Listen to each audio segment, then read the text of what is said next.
തുലാക്കൂറാണ് അടുത്തത്. ചിത്തിര നക്ഷത്രത്തിന്റെ അവസാന 30 നാഴിക, ചോതി, വിശാഖം നക്ഷത്രത്തിന്റെ ആദ്യ 45 നാഴിക.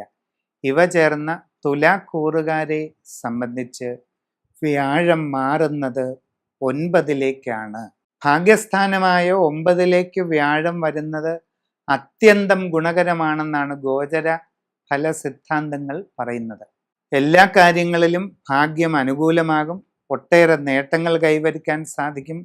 തൊഴിൽ രംഗത്ത് വളരെ അനുകൂലമായ മാറ്റങ്ങളുണ്ടാകും. പുതിയ ജോലിയിൽ പ്രവേശിക്കുവാൻ ആഗ്രഹിക്കുന്നവർക്ക് അത് സാധിക്കുന്നതാണ്. വിദേശയാത്ര, വിദേശ തൊഴിൽ ഇവയ്ക്ക് വേണ്ടി പരിശ്രമിക്കുന്നവർക്ക് അതും സാധിക്കും.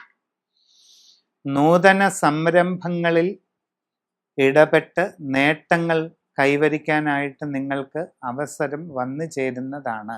വിദ്യാർത്ഥികൾക്ക് പഠനകാര്യങ്ങളിൽ നല്ല പുരോഗതി നേടുവാൻ കഴിയും. ഉപരിപഠന രംഗത്തും ആഗ്രഹിക്കുന്ന നേട്ടവും പുരോഗതിയും നിങ്ങൾക്ക് കൈവരിക്കാനായിട്ട് അവസരമുണ്ടാകും.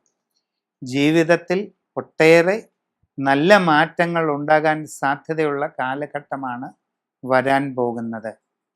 കച്ചവട രംഗത്ത് പ്രവർത്തിക്കുന്നവർക്ക് വളരെ പുരോഗതി നേടാനും സാമ്പത്തിക അഭിവൃദ്ധി കൈവരിക്കാനും അവസരമുണ്ടാകും. സാമൂഹിക സാംസ്കാരിക രംഗത്തുള്ളവർക്കും കീർത്തി, പ്രസിദ്ധി, പല രീതിയിലുള്ള പുരോഗതി ഇതെല്ലാം ലഭിക്കുന്നതാണ്.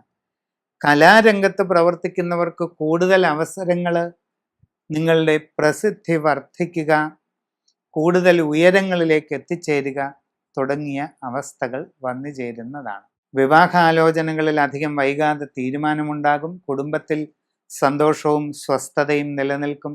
സന്താനങ്ങളുടെ പുരോഗതിയിൽ വളരെയധികം സന്തുഷ്ടി നേടാനായിട്ട് അവസരമുണ്ടാകും. ജീവിതത്തിൽ വളരെ നല്ല മാറ്റങ്ങളുടെ കാലഘട്ടമാണ്. വിഷ്ണു സഹസ്രനാമം പതിവായിട്ട് ചൊല്ലുക. ലക്ഷ്മി നാരായണ കലശം, മഹാസുദർശന കലശം ഇവയെല്ലാം ഗൃഹത്തിൽ നടത്തുക. ഇതൊക്കെ വളരെ ഗുണം ചെയ്യുന്നതാണ്. സമഗ്രവും സമ്പൂർണവുമായ രാശിചിന്തയിലൂടെ ഉചിത പ്രതിവിധി കണ്ടെത്തി മുമ്പോട്ട് പോകുന്നതായാൽ സർവൈശ്വര്യങ്ങൾ നേടാവുന്ന സമയമാണ് ഇത്.